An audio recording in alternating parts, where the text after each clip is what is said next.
Então, pessoal, conforme solicitaram aí, né, vamos fazer o nosso mini curso do método evolutivo, justamente com o intuito, né, com o foco do credenciamento, da elaboração de laudos para credenciamento junto à Caixa Econômica Federal, com esse edital bomba que saiu agora em 2024, né, em abril de 2024. E primeiro vamos ver aqui as premissas necessárias para a adoção do método evolutivo, certo? Vamos passar aqui o slide.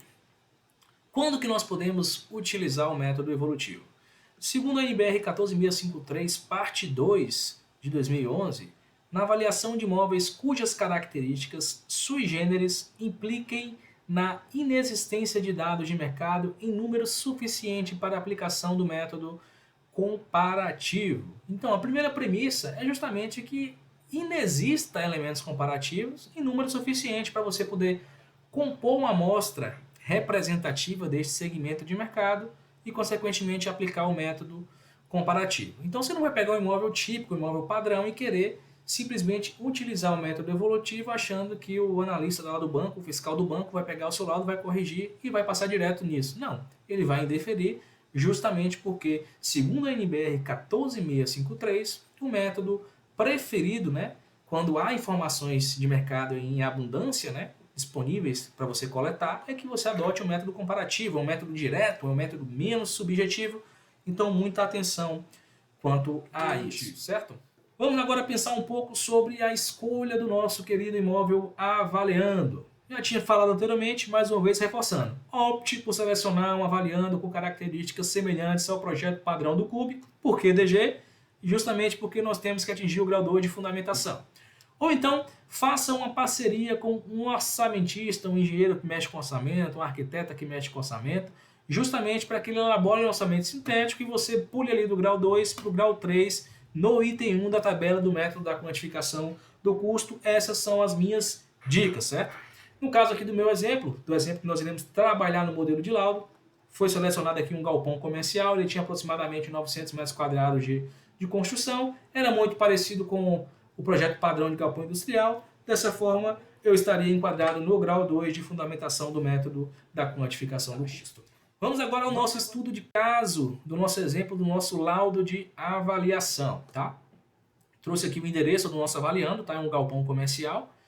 Ele está situado na Rua do Credenciamento, número 26, quadra PF, lote 01, loteamento dos avaliadores em Itapetinga, interior da Bahia, certo?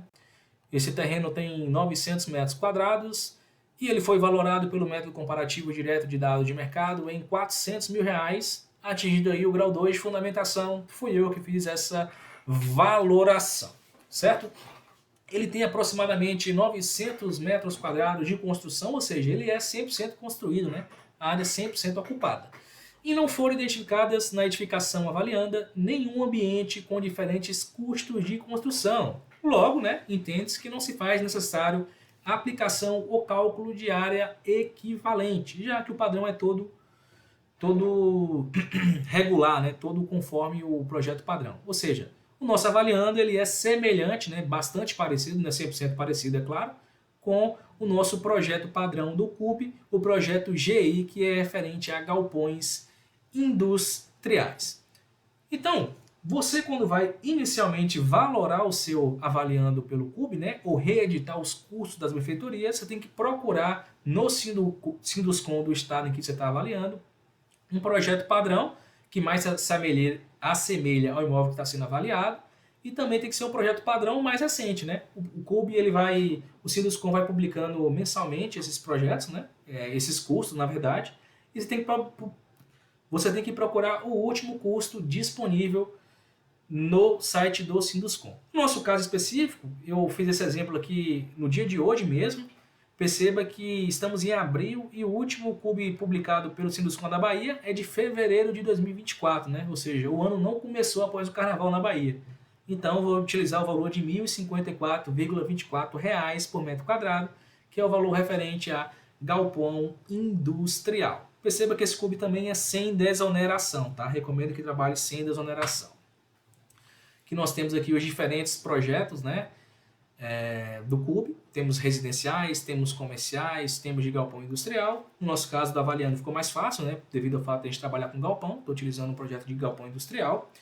E aqui nós temos a querida cartilha do CUB, onde vai estar classificando cada uma das características dos projetos padrão, conforme já citamos anteriormente. Conforme citei anteriormente, né? O custo de reprodução da benfeitoria é como se ele estivesse no estado de Nova.